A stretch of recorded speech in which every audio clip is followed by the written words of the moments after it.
ओम शांति।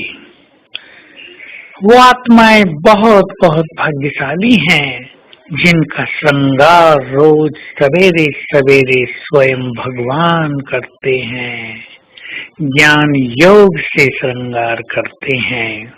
अब वो तो श्रृंगार करते हैं, अब कराने वालों का ये क्या स्थिति है कि वो अपने श्रृंगार को कायम रखते हैं या जल्दी ही नष्ट कर देते हैं, या श्रृंगार कराने के लिए बाप के पास जाते ही नहीं। अगर हम सवेरे उठकर बाबा के पास नहीं जाएंगे तो वो शक्ति और वरदानों से हमारा श्रृंगार कैसे करेंगे? यदि हम उसकी मुरली सुनने ही नहीं जाएंगे तो वे हमारा ज्ञान रत्नों से श्रृंगार कैसे करेंगे? ये श्रृंगार सचमुच ही बहुत सुंदर है। ये बात बहुत इम्पोर्टेंट है कि जो केवल एक से प्रीत रखते हैं वही इस आध्यात्म की ऊंची मंजिल पर चढ़ सकते हैं। जिनका प्यार चारों ओर बिखरा हुआ है वो इस मंजिल को पा नहीं सकते।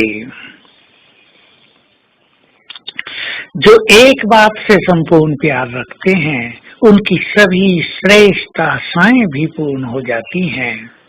लेकिन जिन्होंने देहधारियों में अपने प्यार को लगा दिया है, जो मोह ममत्व की माया में उलझकर दुखी हो रहे हैं, वे तो अपनी शक्तियों को नष्ट ही कर रहे हैं। कुछ आत्माएं पहले इच्छा करती हैं उनको इतने बच्चे हों, फिर बच्चे तंग करते हैं तो चाहती हैं ये मर जाएं, इतनी दुखी हो जाती हैं। ये कलयुग का अंत है।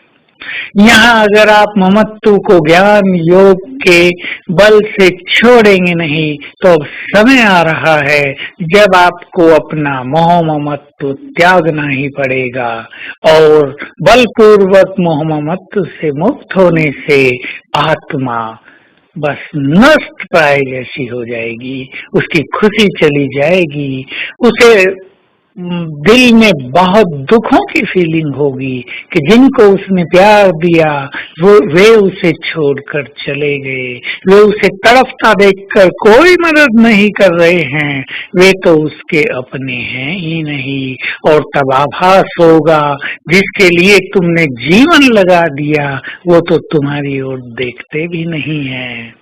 इसलिए बुद्धिमान प्राणी वही है जो सबसे ममत्व निकालकर एक में प्यार लगा दे।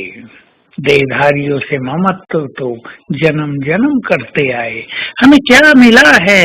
सब कुछ गंवा दिया। कई सोचते होंगे ये काम बहुत कठिन है।